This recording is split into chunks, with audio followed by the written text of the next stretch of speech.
It had been months since I lost my job. I'd wake up every morning, watch my husband get dressed and go to work, and then hours later, he would come back home and I would still be laying in the bed, binge watching Netflix and eating my DoorDash. This would become my routine for weeks. I'd give myself a couple hours every morning and apply for jobs just so I felt like I was trying. And then I would crawl back into bed with my glass of whiskey and disappear again.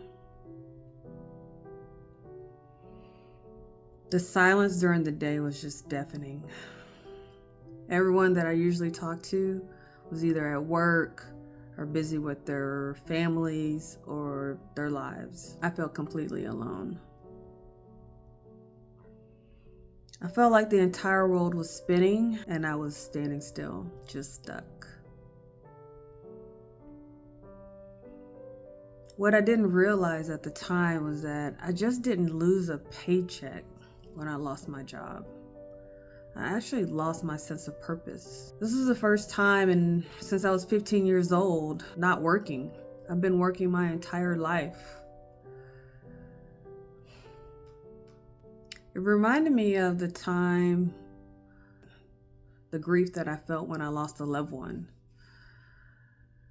That feeling when your entire world has been turned upside down, and yet somehow traffic keeps moving, the phones keep ringing, and the sun still rises every day. It's like it doesn't stop, but you've stopped.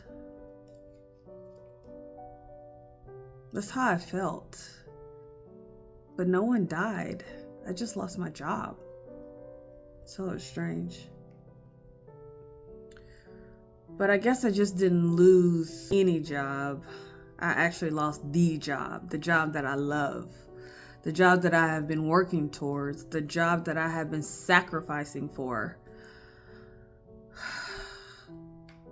It was more than just a career for me. It was actually my calling. It's how I gave back. It's how I developed and grew people. It was how I was paying it forward. It was my legacy. And yet, that job cost me everything. I gave all of me to that job. My time, my sleep, my family's time, and I gave it my health. Yeah, I let the job take my health.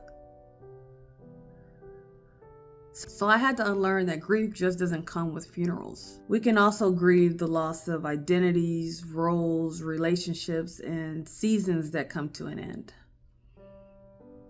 And I was grieving the version of me that no longer existed. I also had to unlearn that my worth is not tied to how much I produce and that I don't have to earn permission to rest. That was a big one for me. And I also had to realize that just because I lost something special to me doesn't mean that I lost everything. There are still good parts of my life. Because what I realized in the quiet and in the ache and the in-between stages is that what I really lost wasn't just my job. I actually lost me. And now I'm on the journey to find her again.